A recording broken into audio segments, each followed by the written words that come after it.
Hello guys, it's Israel here. In today's tutorial I'm going to explain to you how you can edit photos underwater. I already have a very similar tutorial that explains to you how you can edit photos underwater with a preset that I've made specifically for that tutorial.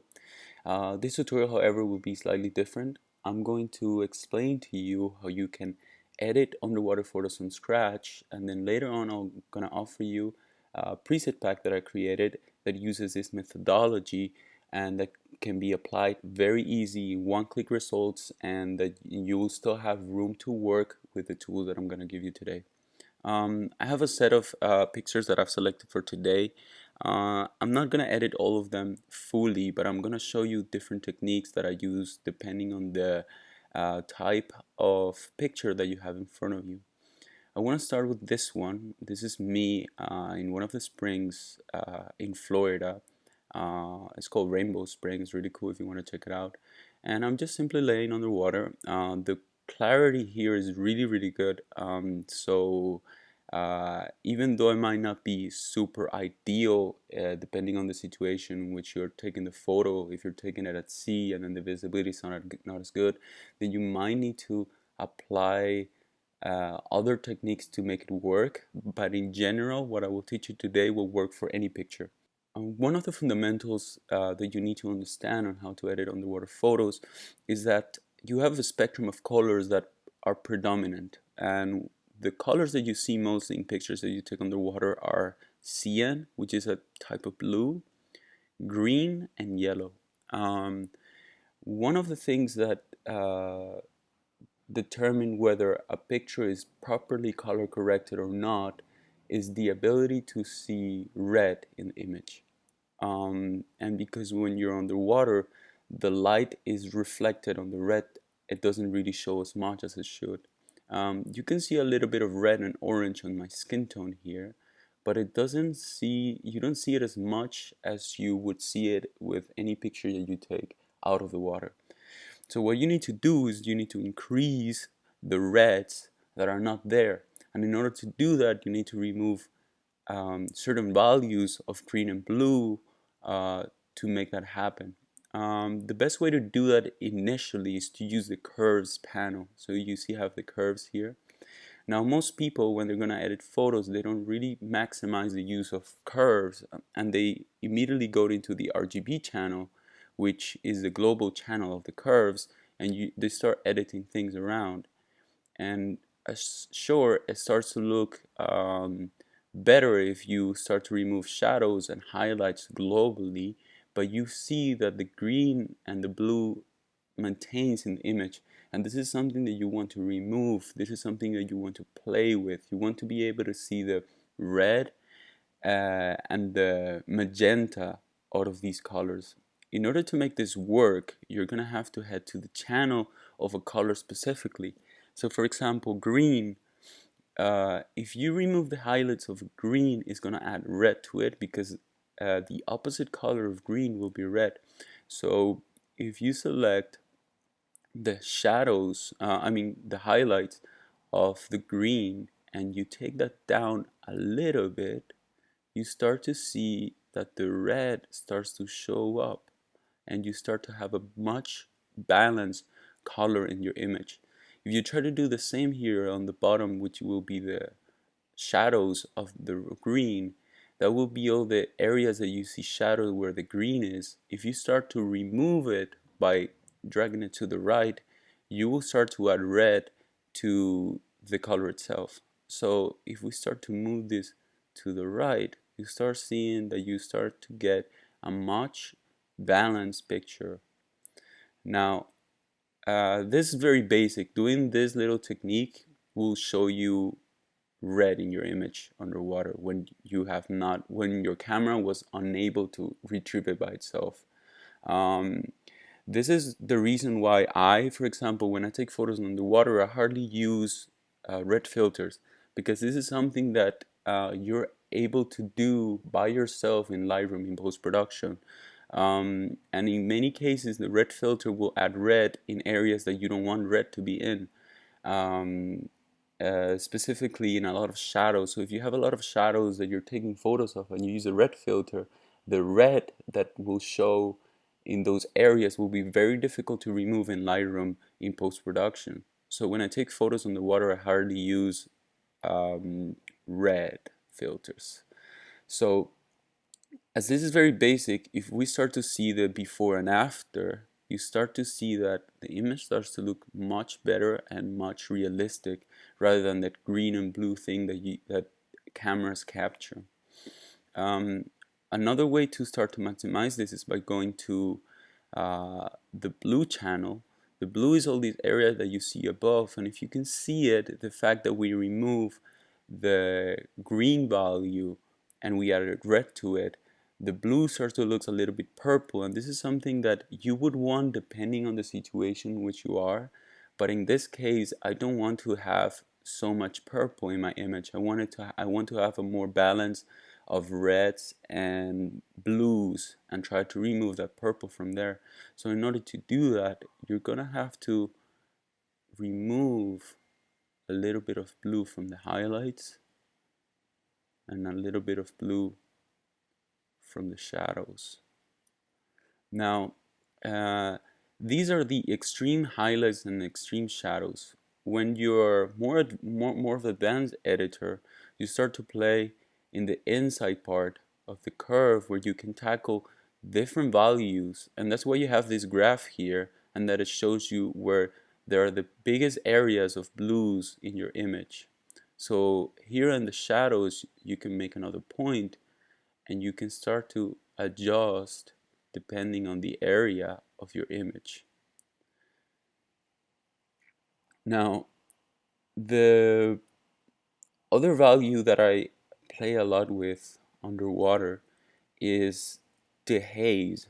What the haze will do is that it will add a little bit of contrast without adjusting the contrast of the image.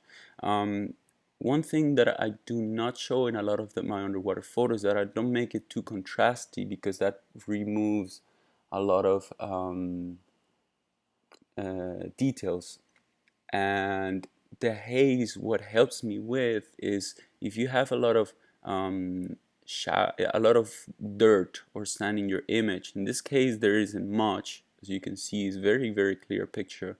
But if there will be a lot of mist around or sand that is moving around the area, you can use the haze to start to remove that. So if we increase it, you can see that it starts to crush the blacks, and you get a much ideal picture to look at. Once again, I'm going to show you what it looked before and what it starts to look now. Now, these are details that I add to every single picture that I edit, and as well, as I said, I created presets that help me with this, help me with the whole workflow without me actually going into the curves and see if it's going to help or not. I've developed presets that help me with this, and those are offered on my site, and you'll be able to see the links down below. If we look at the presets here, these are the presets I'm talking about, and they're called the raw underwater presets. These presets work really well if you have a raw camera, so a Sony or a Canon, or basically a DSLR or mirrorless that you have underwater. It would maximize your image a lot. But for the sake of the tutorial and the fact that a lot of people use GoPros or action cameras underwater because they cannot afford to have a professional equipment underwater, these presets work equally well with GoPro, and the examples that I'm using here are taken with a GoPro 5 Black, which is not the latest GoPro. So imagine that you have a huge spectrum of photos that you'll be able to edit with these presets. Let's go ahead to a different kind of picture. Let's go to this one, and as you can see, I've used my dome on this picture, so I'm able to take the outside as well as the inside. What makes it difficult when you're editing this picture is that I've seen a lot of examples where people have tried to edit the photo and they focus on the outside because it's obviously slightly easier to edit, and you can apply a lot of presets that people have made that are made for dry pictures, but for underwater pictures you need different presets. One particular technique that I do is that I make sure that I edit the underside with the values that I explained before, and the part above I will grab a graduated filter and make it more natural in a way, or the way that it looked when it was shot. And then afterwards in Photoshop I can simply mask it and create a different look that is very similar to the part below, so that it all looks balanced and natural. So the way that I would edit this picture uh, would be going again into the curves and head over to reds. Uh, and for example, you see that there is some red on the skins there, right? But I want to be able to make that a little bit darker. So if I head over to the slightly shadow close to the neutral side of the red, and I start to play with that a little bit, I start to give it a more warm tone. And why do I give it a warm tone? Because below I'm starting to give it a more neutral look that is very similar to the part above. You want these two to look very similar, because then later on when you start applying other techniques, you're not going to have a very different image from above and below, because in the end it was all taken on the same day, so you want it to look similar. Now, if we head over to green, you see that there is green here, there's green in between, there's green here on these guys around the back. If you would see a person from nearby underwater, you will see it in a natural color. And you can test this yourselves. If you go underwater and you try to get near people, you will actually see them in the actual color that they are as you see them above. But because water is so dense and the light that is below the water doesn't penetrate as much as it does outside, you start to see that decay in predominant colors outside, such as red. So if we head over to the curves and we start to remove the shadows of the green, we start to have a more warm and natural perspective of things. We can do the same with the highlights, but as you can see, if I start to remove too much, the red is starting to become a little bit too predominant above, and that's something that I don't want, because it's going to be very difficult to remove reds later on. So I would head over to the neutrals and start playing with that a little bit. I like the way it looks there. Now, in most of my images, I like them to be very bright and less contrasty, and this is something that is very personal to the photographer. One thing that I particularly like about underwater photography is that no matter the way you actually took the image, it is up to you, the photographer or the editor, to give it a look. You can make it look the way you want it to look, or you can make it the way you looked at it through your eyes as it was taken. But I personally, the blues, I don't like them to be too dark. So then I usually head over to the hue, saturation, and luminance area of the colors, and I will head over to aqua, which actually means cyan. So that is that difference between green and blue, is that in between, as you see over here, and obviously the blues, and I will add luminance to it, so I will make it brighter. If I head over to aqua and I start to make it brighter, you can see that those colors start to become much brighter. The same I would do with the blues and make it slightly brighter. One thing that I see is that if you start to edit colors such as blue that are available outside of the water, they're going to change. And that's what I mean by focusing underwater mainly, so that later on these areas you can make a mask in Photoshop and remove that excessive red or excessive changes that you add to blues that are inside of the water. So I would like it like this. Another thing that I do is that I remove saturation. One of the main things that you learn in photography is that when you're developing images in Lightroom, you're mainly going to focus on the hues of colors and luminance. But I like to break this rule underwater, because sometimes there are colors that are overly saturated when you edit them, and they look more artistic or natural in my perspective of things if they're less saturated.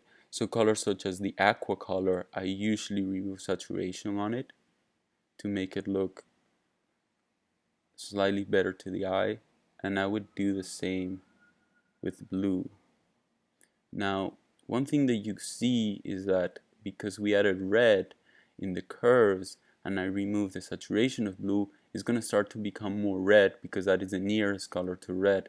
So when you start to have this outcome, you're going to have to head over back to the curves and you're going to have to go to blues and start to remove that red from the blues to start to give it a more natural look. The same you can do with the green and adjust it and make it less red.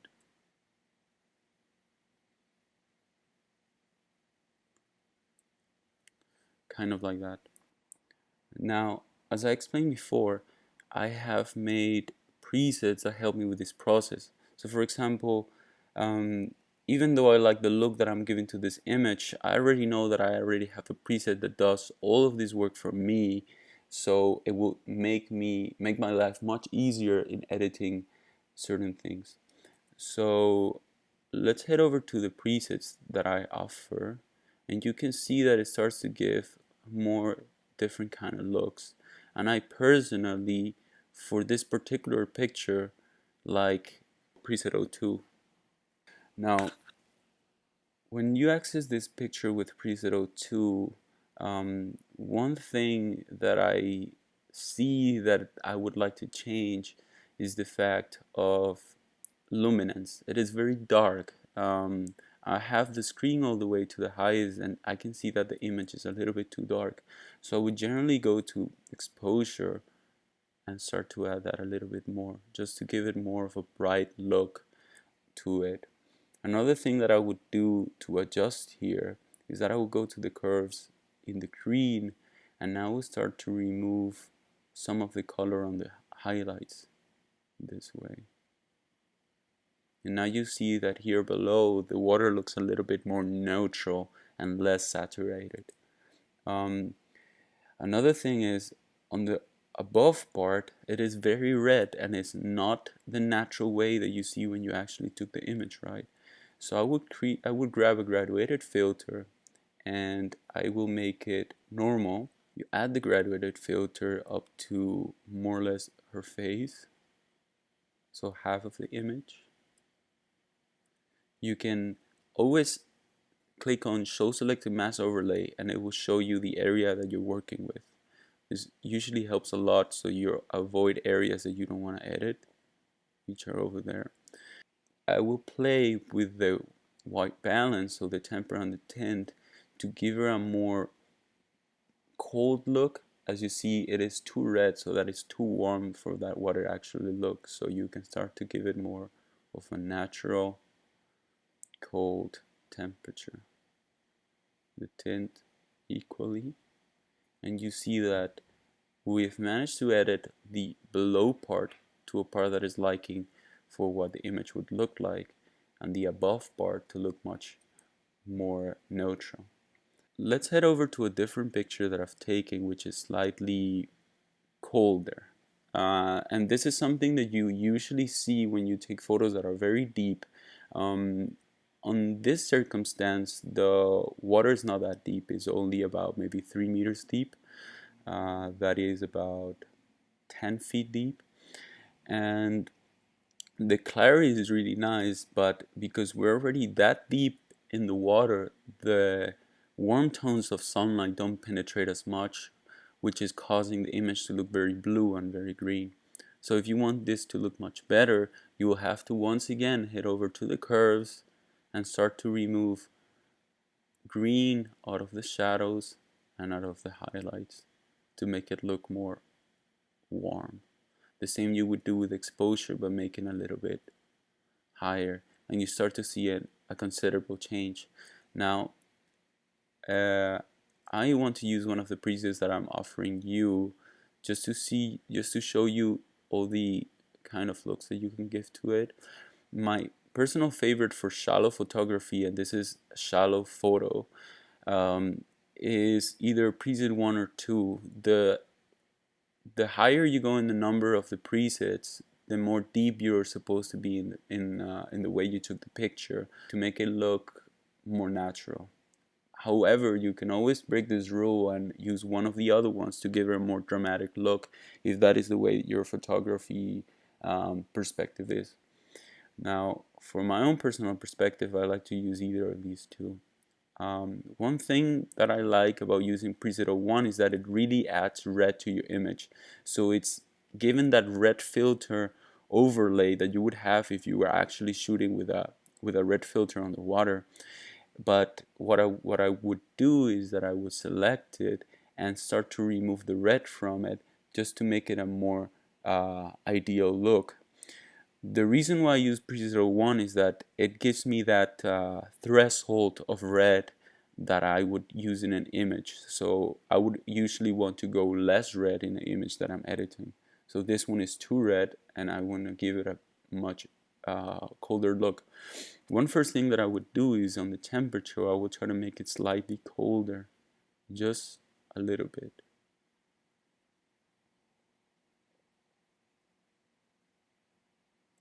This way, I have already removed some of the red, but I want to keep it there because it's going to give the image a consistent color corrected look. The same will go with exposure and make it a little bit brighter so that it doesn't look too dramatic. And if we head over to the HSL, I would usually start to remove the luminance out of the blues, because you see over here on the top it is too bright and you're unable to see the sky. If I make it look as it was taken, you see that there is some blue in the sky that you would want to keep. So I want to try to make that show a little bit more, something like that. Now in the saturation, you see that the blues are too saturated, almost make it look too purple, too red. So you're able to do that by removing the saturation of the blue. The same would happen with the hue. So if the hue you make it slightly more aqua, you start to remove those purple values of blue that you would hardly want in an image. Continue. Another value that I usually play with in an image when I have this kind of result is that I will play slightly with the clarity. So the clarity, what it's going to do is going to give a little bit of more sharper look to your image without affecting the noise that you would have in this type of picture. So if I head over to the clarity, I would give it a little bit more look, making my image a little bit brighter. And then what I would do is that I would grab a brush and start to paint over the skin to make it more of a natural look. So if you see over here, the skin is not constant, doesn't have a constant color. So I want to give that by selecting the color more or less orange. That is usually the skin tone of almost every person, and I would keep it at a low saturation, something around 15%. Then I would remove saturation out of the image, because what I would do is that I would replace the color that it's there for the color that I'm adding with the brush. And then I would give it slightly less exposure than it does a little bit. So as we do that, you start to paint over areas of the skin that have that bluish tone that you don't want generally. See as it removes. So I'm gonna do this real quick. You can either move forward and see how it looks after, or you can bear with me as I do this.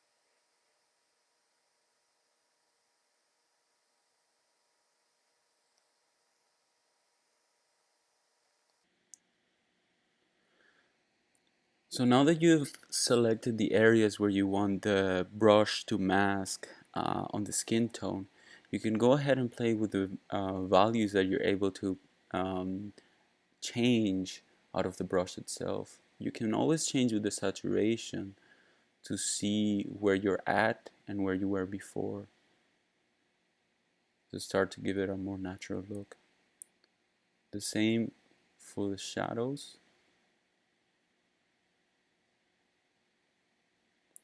And if you feel that it could be a little bit warmer or colder, you can always go back to temperature and make it colder or warmer. In this case, I'm going to give it a little bit more warm tone.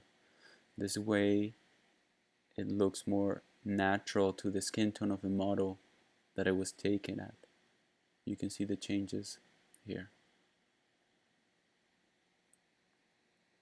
Now, these are all different aspects that you can change with the presets, and hopefully the tools that I've just given you can maximize your editing skills when you shoot underwater. There's this image, for example, of Christine and Maria freediving in one of the springs here in Florida, and I have one of the presets that works pretty well for this particular amount of depth and light that it is on the image. So if we select preset 04, you see that it already gives it a look that is very eye-catching. However, as I said, these presets are usually workflow presets, so you would need to adjust depending on your liking once you've added them. If you like the way they look once you create the preset, that's also fine. You can export it as it is, but I personally only use these presets as part of my workflow. So for example, there's a lot of blue still in the image that I want to remove, and the skin tone of the girls is not appealing to the eye. So one thing that I would do is that I would head over to the hue and I would adjust it to my liking. So for example, the aqua, make it a little bit more warm, and the same with blue.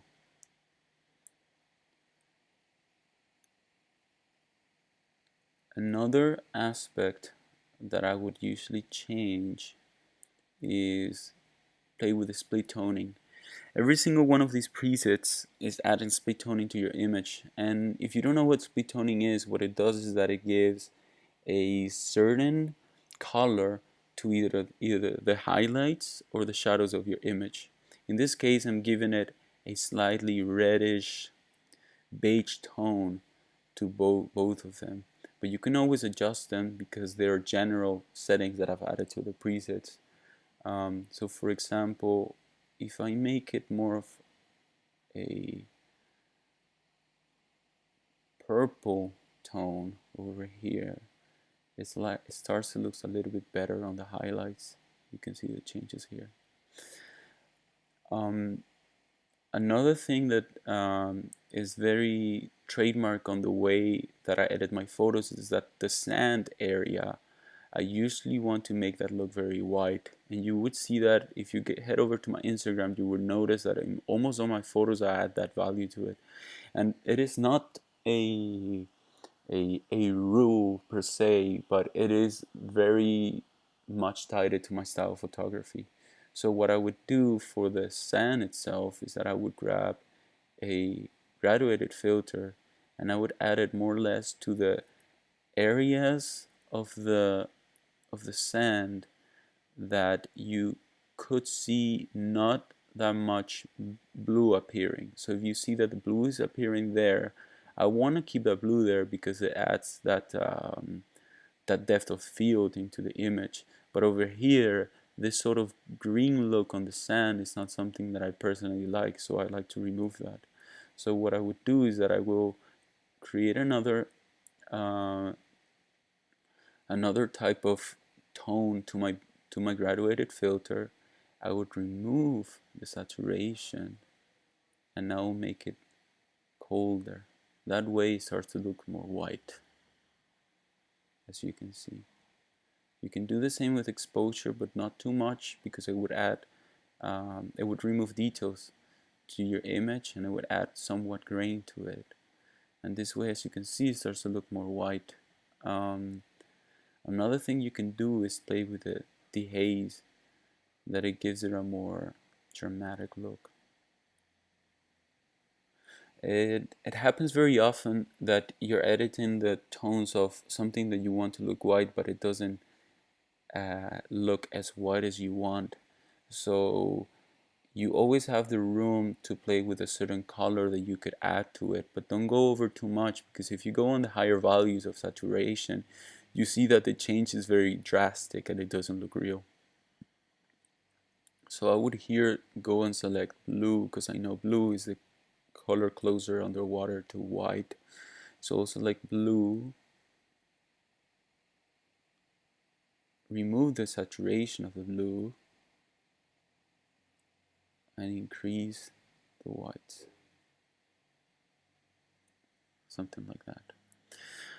Another aspect that you can play around with, and is what we did on the previous image, is that if you want to add a tone of skin to the model or the subject of your image to look more natural, you can always play with the brushes and do it that way. So as we did before, select a brush, grab a color that is very close to a skin tone. In this specific image, I think I'm gonna go for a higher saturation number, so 19%. And I'm going to focus, instead of the shadows of the color, I'm going to focus on the highlights, changing the color to my liking.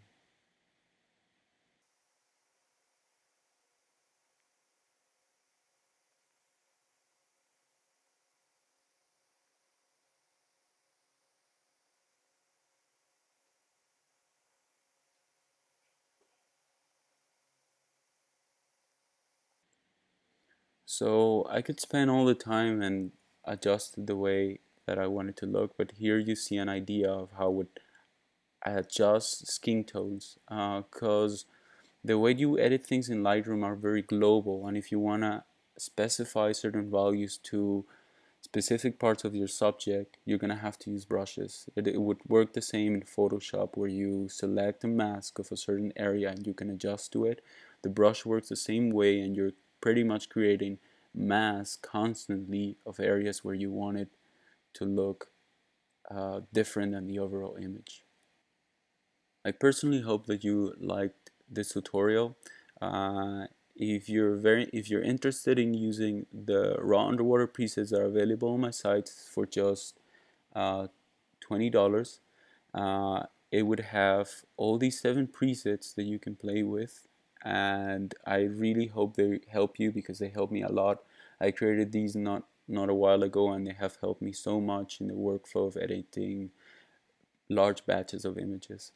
Um, if you choose, however, not to use the presets, you would need to adjust the values in the curves, as I explained in the beginning, and also other aspects of what you can use with Lightroom. Um, Again, thank you so much for watching. Thank you so much for supporting me all this time. The people that are part of my email list, they know that I send them free presets all the time. So if you're interested in that, just sign in. You can sign up by uh, getting into the tutorial where I explain how to edit photos with a free preset. When you enter, you will receive that free preset, and you enter my email list. And in my email list, I'll send free presets every few days and tips on how to edit underwater images. So wish you a very good day, and thank you so much for watching.